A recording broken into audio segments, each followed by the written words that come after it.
नमस्कार, बहुत स्वागत है आप सभी का। मैं हूं आपके साथ ज्योति यादव। चलिए बुलेटिन की शुरुआत करते हैं। अक्षय तृतीया के शुभ मुहूर्त पर मुख्यमंत्री कन्या विवाह योजना के अंतर्गत सामाजिक रीति रिवाजों और अभूतपूर्व उत्साह के साथ कबीरधाम जिले के 85 जोड़े एक साथ फेरे लेकर अटूट बंधन में बंध गए हैं। उप मुख्यमंत्री विजय शर्मा और महिला और बाल विकास विभाग मंत्री लक्ष्मी राजवाड़े गांधी मैदान में आयोजित मुख्यमंत्री कन्या विवाह कार्यक्रम में शामिल होकर परिणय सूत्र में बंधकर नए जीवन की शुरुआत करने वाले नव दंपतियों को बधाई और शुभकामनाएं दी। वर और वधू को पंडित ने 7 वचनों का संकल्प भी दिलाया।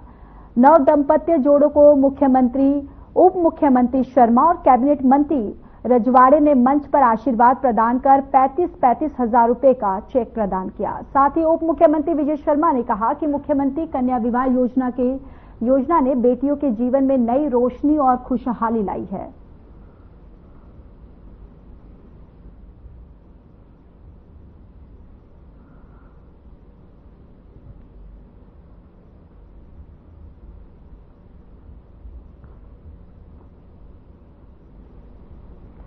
राजनांदगांव नगर निगम में 2 महीने बाद नेता प्रतिपक्ष की कुर्सी संतोष पिल्ले ने संभाली है। अध्यक्ष का चुनाव लगभग 1 महीने होने के बाद नगर निगम में नेता प्रतिपक्ष के रूप में संतोष पिल्ले ने अपना पदभार ग्रहण किया है। जहां संतोष पिल्ले को कांग्रेस के पार्षद और जनप्रतिनिधि निगम पहुंचकर उन्हें बधाई दी।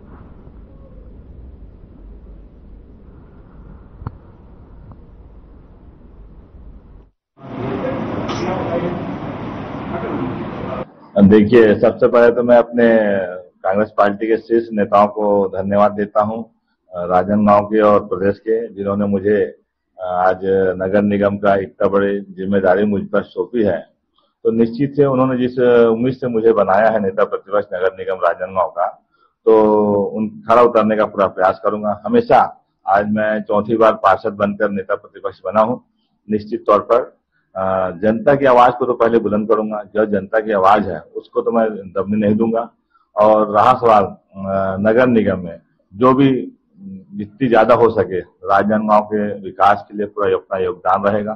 जनता की हर समस्या को रूबरू बिल्कुल उठाने का पूरा प्रयास करूंगा। दमखम के साथ किसी भी प्रकार का किसी को शिकायत का मौका नहीं दूंगा और चाहूंगा राजनांदगांव की जनता को सारी सुविधा जो नगर निगम की है वो उपलब्ध कराने का पूरा प्रयास करूं। बिल्कुल, कांग्रेस पार्षद हम लोग 8 और निर्दलीय 3 पार्षद भी हमारे साथ में हैं और 8 पार्षद कांग्रेस के हैं। जनता के जो निर्णय था हमने स्वीकार किया है। निश्चित तौर पर सारे पार्षद एकजुट हैं, किसी प्रकार का हमने कहीं भेदभाव नहीं है। हम पिछले बार एक शोभा सोनी महापौर थे, उस समय 9 पार्षद थे, लेकिन हम दबंगता से अपनी भूमिका निभाए थे। आज भी वही स्थिति रहेगी। हम नगर निगम में कमजोर नहीं साबित होंगे। हम अपनी पूरी दबंगता से नगर निगम का पूरा प्रयास करेंगे। नगर निगम की जो सेवा है जनता को तक पहुंचना चाहिए, किसी प्रकार की रुकावट नहीं आने देंगे। चाहे जल समस्या हो, बिजली समस्या हो, रोड समस्या हो, जो भी समस्या जनता का जुड़ा हुआ है मूलभूत सुविधा का, उसका पूरा लाभ जनता को पहुंचाने।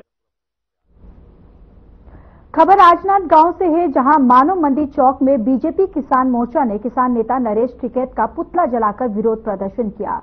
नरेश टिकैत द्वारा जल संधि को लेकर विवादित बयान दिया गया, जिसमें उन्होंने कहा था कि सरकार को जल संधि स्थगित नहीं करना चाहिए, ये गलत है। ऐसा विवादित बयान देने पर बीजेपी किसान मोर्चा ने पुतला जलाकर विरोध प्रदर्शन किया है और उनका कहना है कि नरेश टिकैत पाकिस्तान की तरफ से बोल रहे हैं। उनको भारत के लोगों से कोई लगाव नहीं है। जबकि कुछ दिन पहले पहलगाम में 26 लोगों की मौत हो गई और ये सब पाकिस्तान से आए आतंकवादियों द्वारा किया गया। और साथ ही बीजेपी किसान मोर्चा ने कहा कि उनके बाद भी वे ऐसा बोल रहे हैं, ये सब गलत है। उनको ये बात नहीं बोलनी चाहिए और इसका हम घोर विरोध करते हैं।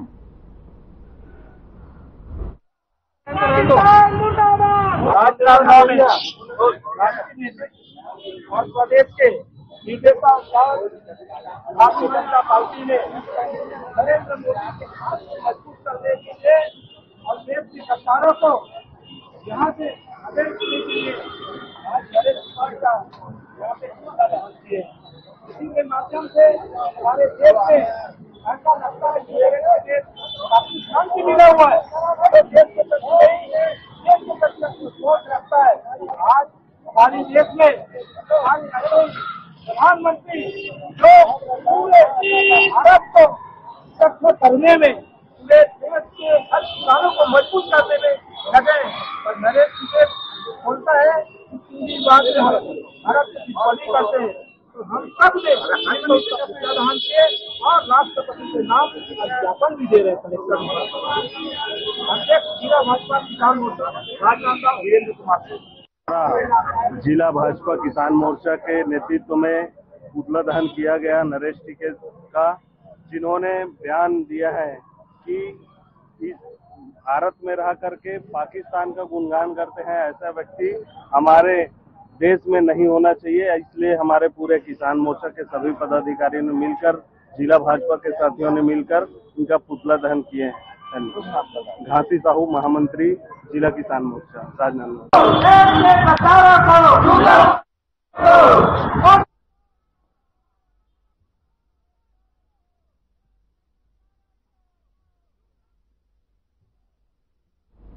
रायपुर में डिप्टी सीएम अरुण साव ने मंत्रालय में राज्य कैबिनेट की बैठक के बाद प्रेस कॉन्फ्रेंस को संबोधित किया। उन्होंने प्रेस कॉन्फ्रेंस में कैबिनेट की बैठक में लिए गए निर्णय की जानकारी दी है। आज मंत्री परिषद की बैठक मुख्यमंत्री आदरणीय विष्णुदेव साय जी की अध्यक्षता में संपन्न हुई है।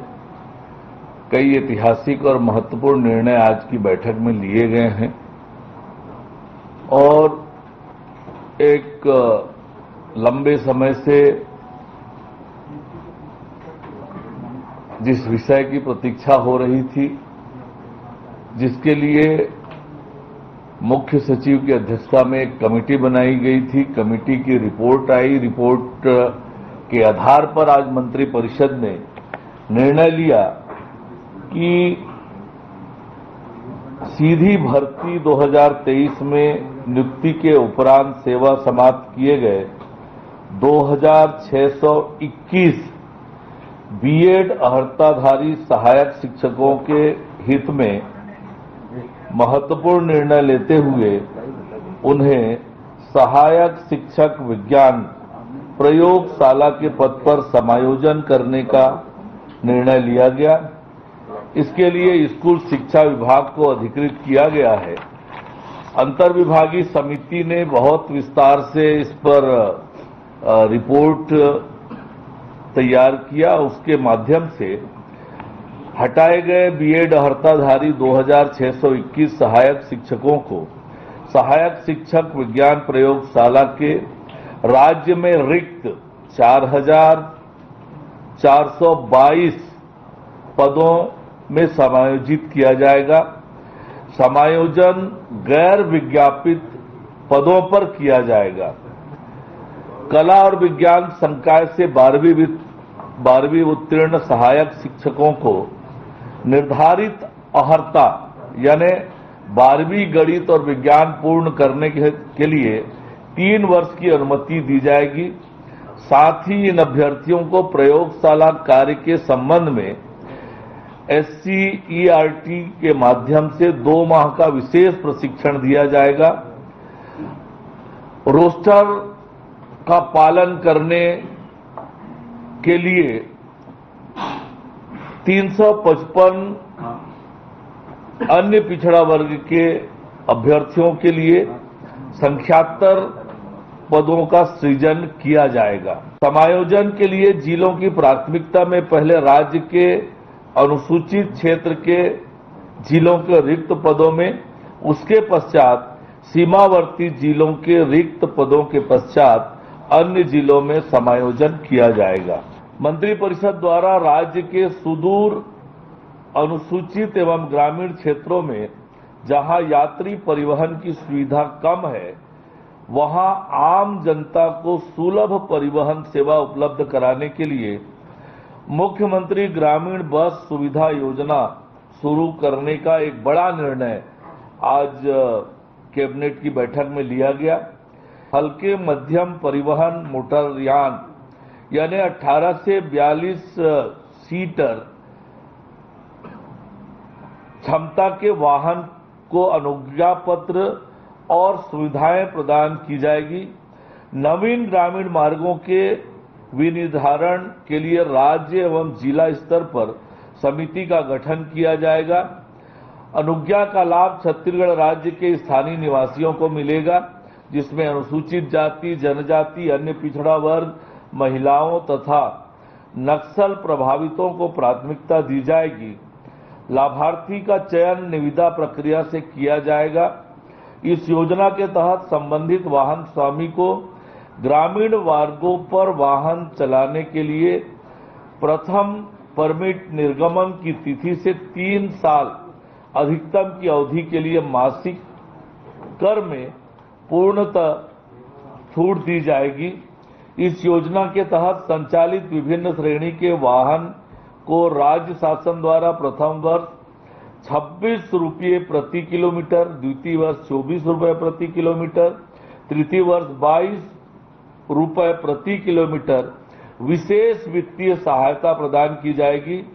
इस योजना में दृष्टिहीन, बौद्धिक दिव्यांग, दोनों पैर से चलने में असमर्थ दिव्यांग, 80 वर्ष और उससे अधिक उम्र के वरिष्ठ नागरिक, एड्स से पीड़ित व्यक्तियों को एक परिचालक के साथ किराया में पूरी छूट रहेगी।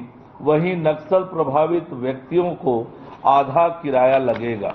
मंत्रिपरिषद द्वारा राज्य में तकनीकी शिक्षा को सशक्त बनाने और डिजिटल कौशल को बढ़ावा देने की दिशा में एक और ऐतिहासिक और बड़ा निर्णय लिया गया, जिसके तहत रायपुर अटल नगर में स्टेट ऑफ आर्ट नीलिट की स्थापना के लिए राष्ट्रीय इलेक्ट्रॉनिकी एवं सूचना प्रौद्योगिकी संस्थान नीलिट को 10.023 एकड़ भूमि निःशुल्क आवंटित करने का प्रस्ताव अनुमोदित किया गया। नीलिट को डीम्ड यूनिवर्सिटी की मान्यता प्राप्त है, जो केंद्र सरकार की संस्थान है। राज्य में नीलिट केंद्र की स्थापना से छत्तीसगढ़ में तकनीकी शिक्षा, डिजिटल कौशल और सूचना प्रौद्योगिकी के क्षेत्र में क्रांतिकारी परिवर्तन आएगा।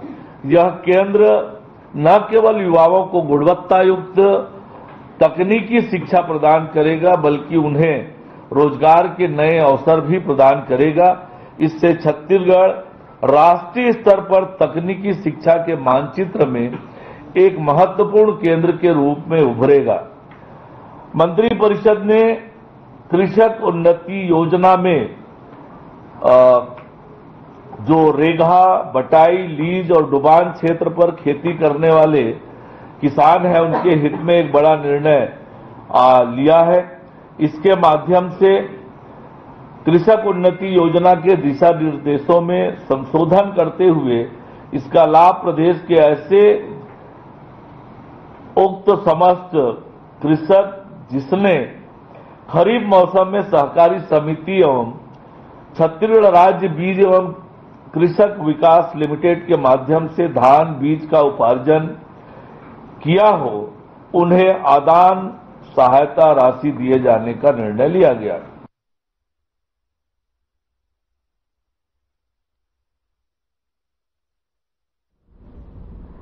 सक्ती जिले के मालखरौदा के एक ग्राम पंचायत में सरपंच सचिव की मनमानी इस कदर बढ़ गई कि उससे परेशान पंचायत के पंच सरपंच उसकी शिकायत लेकर कलेक्टर कार्यालय पहुंच गए और सचिव को बर्खास्त करने की मांग की। दरअसल पंचायत चुनाव को लगभग 2 महीने बीत चुके हैं, मगर मालखरौदा के ग्राम पंचायत बड़े और पाडरमुड़ा के पूर्व सरपंच ने अभी तक नए सरपंच को प्रभार नहीं सौंपा है। तो वही तत्कालीन सचिव हेमंत कर्श का भी स्थानांतरण हो चुका है, मगर नए सचिव की प्रभार नहीं सौंपे गए हैं। और वही पंच सरपंच का कहना है कि सचिव हेमंत कर्श और पूर्व सरपंच ने मिलकर पंचायत में बड़े घोटाले किए हैं।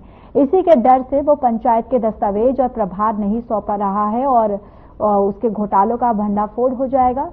उन्हें डर सता रहा है कि कहीं पंचायत के दस्तावेज गायब ना हो जाए। फिलहाल शिकायत के बाद कलेक्टर ने उन्हें जल्द कार्रवाई का आश्वासन दिया है।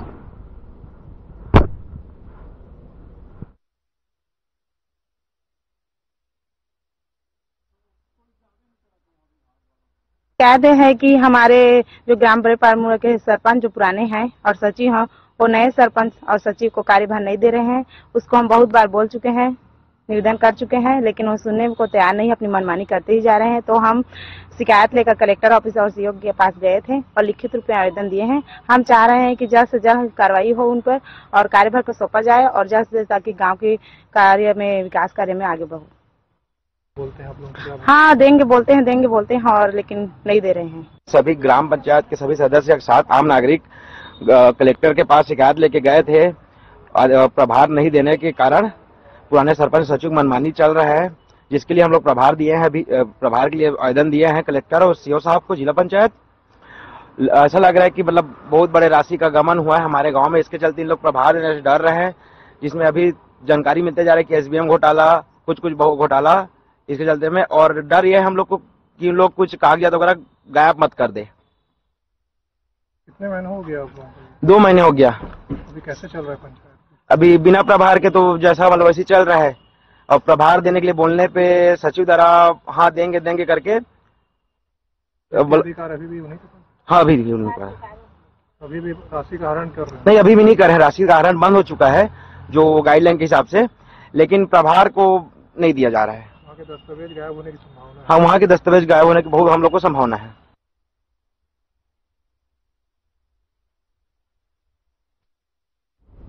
दुबई में आयोजित हुई अंतर्राष्ट्रीय पावर लिफ्टिंग में भारत का प्रतिनिधित्व करते हुए छत्तीसगढ़ के राजनांद गांव शहर में गुलरेज खान और नाहिद अख्तर ने स्वर्ण पदक जीता। ये प्रतियोगिता 22 से 28 अप्रैल तक आयोजित की गई थी। दुबई से पहले 2024 में जम्मू कश्मीर में एक प्रतियोगिता आयोजित की गई थी, जहां उनका सिलेक्शन जो है वो हो गया था और उसके बाद इस अंतर्राष्ट्रीय प्रतियोगिता में दोनों खिलाड़ियों ने भाग लेकर स्वर्ण पदक जीता। तो वहीं राजनांद गांव रेलवे स्टेशन पहुंचने पर खिलाड़ियों का फूल माला पहनाकर स्वागत किया गया।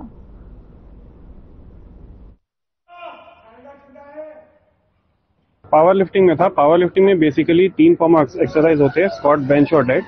तो इन तीनों का जो सबसे हाईएस्ट होता है उनको सेलेक्ट करके उसका टोटल किया जाता है। उसके बेसिस पे इसमें डिसाइड होता है कि कौन गोल्ड, ब्रॉन्ज और सिल्वर किसको दिया जाएगा। तो उसमें मैंने जो है अपने वेट कैटेगरी में 430 किलो उठाया। मेरा वेट कैटेगरी 105 किलो का था। मैंने उसमें 430 किलो का टोटल वेट उठाया। मेरे साथ साथ वहाँ पे जो खेलने वाले थे वो नाइजीरिया का था, वो यूएई का था और वहाँ पे उसके अलावा एक श्रीलंका के भी थे। तो ऐसा करके 4 देश थे वहाँ। और भी खेलते हुए जिनके लिए अलग अलग देशों से अलग अलग लोग आए हुए थे, तो वो खेल अलग हुए हैं। कौन आयोजक? आयोजक एसबीकेएफ के द्वारा हम लोग को ये मौका मिला था, उनके तत्वाधान में हम लोग इसमें गए थे। बड़ी खुशी की बात है, बड़ा गर्व का विषय है कि परिवार का कोई सदस्य इस तरीके से पूरे अंतर्राष्ट्रीय स्तर पे गोल्ड मेडल लेकर के आया। तो मुझे बड़ा फक्र हो रहा है। मेरा बेटा ही मेरा भतीजा है नाहिद अख्तर, और गुल खान भी भतीजा ही है। ये दोनों ने जो कमाल करके दिखाया वाकई अविस्मरणीय है। और हिंदुस्तान में जाकर के हिंदुस्तान के लोग जाके दुबई में जो परचम ला रहे हैं, इसमें बहुत बड़ी बात है, क्योंकि कई देश के लोग वहां पे आए थे पार्टिसिपेट करने के लिए, जिसमें हिंदुस्तान के छत्तीसगढ़ के राजनांदगांव जिले के हमारे परिवार से एक लड़के ने ये स्वर्ण पदक लेकर के आया है। मैं युवाओं को संदेश देना चाहूंगा कि आज के जमाने में जो युवा, अधिकतर युवाओं को मैं देखा गया है, स्कूल हो, कॉलेज हो, बच्चे लोग नशे की हालत में हैं। तो मैं उन युवाओं से निवेदन करूंगा कि नशे की हालत को छोड़ें और जिम ज्वाइन करें, या जिम ना ज्वाइन करें तो एक्सरसाइज कम से कम करें, क्योंकि स्वस्थ शरीर पर स्वस्थ मस्तिष्क संभव है। तो मैं ये चाहूंगा और युवाओं को ये संदेश देना चाहूंगा कि आप लोग भी आए और स्वस्थ रहें और परिवार में प्रसन्न रहें। और मैं सभी आए हुए युवा साथियों को भी धन्यवाद देता हूं कि आप लोग आए और इन बच्चों का उत्साहवर्धन किया, उसके लिए सबका धन्यवाद। और आप लोगों ने प्रेस वाले भी आए और जो इस तरीके से इस मुद्दे को उठाए, उसके लिए आप सबका धन्यवाद। ये हमारी प्रतियोगिता दुबई में थी, जो कि 22 से 28 अप्रैल को आयोजित हुई थी। हम लोग की जर्नी चालू हुई थी 2021 से, जो हम लोग पहली जो दलीराजरा में खेले हैं, उसके बाद फिर जम्मू कश्मीर हमारा सिलेक्शन हुआ था 2024 में। उसके आधार पर हमारा सिलेक्शन हुआ दुबई के लिए, जो कि हम लोग 21 तारीख को यहाँ से निकले थे। 22 को बॉम्बे से हम लोग फ्लाइट थी वहाँ से, जिसमें एसबीकेएफ के तत्वाधान में हमारी प्रतियोगिता हुई है, जो कि दुबई में हुई थी 22 से 28 के बीच में। हमारा टूर्नामेंट वहाँ 26 तारीख को हुआ था, जिसमें नाहिद अख्तर में, जिसमें अपने कैटेगरी वेट में 83 में गोल्ड मेडल वहां प्राप्त किया हूं। जो मेरे साथ में एक श्रीलंका और एक पाकिस्तान का प्लेयर था जिसको मैंने पराजित किया हूं अपने वेट में। टोटल कितने लोग शामिल थे? टोटल 100 लोग आए थे इस प्रतियोगिता में, अलग अलग देश से आए थे। पाकिस्तान, श्रीलंका, बॉम्बे, नाइजीरिया और दुबई। टोटल नाहिद अख्तर, राजनंदगांव। सबसे पहले मैं बताना चाहूंगा कि राजनंदगांव से दूसरी गाड़ी दुबई में आयोजित हुआ। नेशनल में बहुत अच्छा प्रदर्शन करने के बाद दूसरी खिलाड़ियों का चयन दुबई में SBPM जिन्होंने ये ऑर्गेनाइज किया, जो ऑर्गेनाइजर थे एशियन कंट्रीज के देशों में भाग लिया। दुबई खुद एक जो मेजबान था उसका, श्रीलंका, नाइजीरिया, इसके अलावा भारत देश और नेपाल और आसपास के जो देश है हमारे साथ जुड़े हुए, पाकिस्तान, उन्होंने पार्टिसिपेट किया था।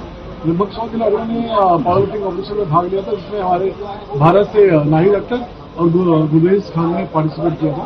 नाहिद ने 83 किलोग्राम वर्ग में और गुरवेज ने 105 किलोग्राम वर्ग में पार्टिसिपेट किया और देश का प्रतिनिधित्व किया। दोनों ने ही गोल्ड मेडल और ये बहुत ही गर्व की बात है भारतवासियों के लिए, भारत देश के लिए, सबके लिए। और राजनंदगांव वासियों के लिए इतना बड़ा मेडल दुबई में जाकर भारत देश के लिए लाया, तो ये हर्ष कितने किलोग्राम हर एक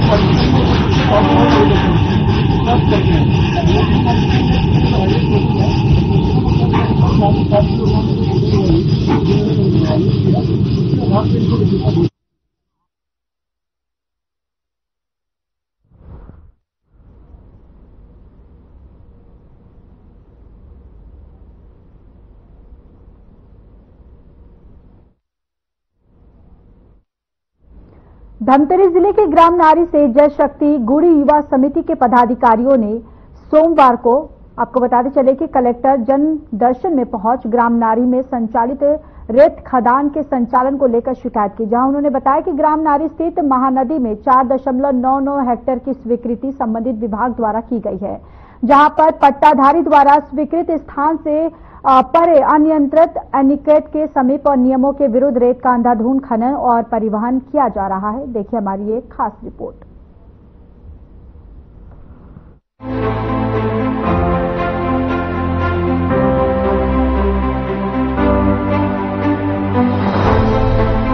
धमतरी जिले के ग्राम नारी से जय शक्ति गुड़ी युवा समिति के पदाधिकारियों ने सोमवार को कलेक्टर जनदर्शन में पहुंचकर ग्राम नारी में संचालित रेत खदान के संचालन को लेकर शिकायत की, जहां उन्होंने बताया कि ग्राम नारी स्थित महानदी में 4.99 हेक्टेयर की स्वीकृति संबंधित विभाग द्वारा की गई है, जहां पर पट्टाधारी द्वारा स्वीकृत स्थान से परे अनियंत्रित एनीकट के समीप और नियमों के विरुद्ध रेत का अंधाधुंध खनन और परिवहन किया जा रहा है। समिति के सदस्यों ने आरोप लगाते हुए बताया कि पट्टाधारी द्वारा पुराना पंचायत प्रस्ताव और दूसरे व्यक्ति के नाम से जारी वन विभाग से सहमति पत्र के आधार पर खदान ली गई है, जो नियम विरुद्ध है। पिछले विगत बरसात के महीने में यहाँ पे आए थे, आने के बाद रेत खदान को हम लोग बंद करवाए थे। रेत खदान तो बंद हो चुका था, पुनः अभी जो रेत चल रहा है, जिस दिन हम लोग गाड़ी चला उस दिन हम लोग ट्रक को रोका और रोकने के बाद पूछा, वहाँ पे फिर पास कुछ नहीं है, अपने पास वीडियो है, सबूत है, सब चीज है। 1 किलोमीटर में गौरव पथ में गाड़ी चला रहा है और गौरव पथ को हम मना कर रहे हैं क्योंकि वहाँ आने जाने में बहुत सारे तकलीफ है। कितना जेसीबी लगा वहाँ पे? वहाँ पे 5 माउंटिंग मशीन लगा। कितना समय तक चलता है वो? देर रात चलता है, रात और दिन। कितने महीने वो लगभग 1-1.5 महीने को आस पास चलता। इसमें खदान संचालकों द्वारा कोई गुंडागर्दी की जा रही है क्या है? कोई लोग आता है तो उसके लिए मैंने बहुत सारा आदमी आता है, धमकी लगाता है और हम लोग की जान मान की हानि है, यहाँ पे हम खबर दे रहे हैं। तो इसके लिए भी हमारे लिए भी पोजीशन चाहिए ताकि हम यहाँ आकर उसे खबर करें ना, तो शासन द्वारा हमको भी मदद चाहिए। हमको हो गया, अब इसके बाद फिर चालू कर रहा है। तो पानी जल कितने तक अभी तक नारी में जल इतना समस्या हो चुका है, कभी तक नहीं हुआ। आज देखो जल नहीं मिला है, नंदिया से सरपंच पानी डलवा रहे हैं, हम लोग डबरी में तालाब में पानी डालने के लिए बोर करवाए हैं, उससे पानी पिला रहे हैं बस्ती वाले। कितने तकलीफ में है हम लोग। एनीकट से कितनी दूरी में खोद रहे हैं वो लोग? एनीकट से लगे हुए खोद रहे हैं, उतना दूर भी नहीं है। अगर कार्रवाई नहीं होते हैं तो फिर हम लोग मतलब वही चलेगा। अपना पिछले चला था ना, वही हम लोग चक्कर करेंगे। ग्रामीणों ने कलेक्टर से मांग की है कि विभाग द्वारा स्वीकृत लीड क्षेत्र के चारों ओर सीमेंट के।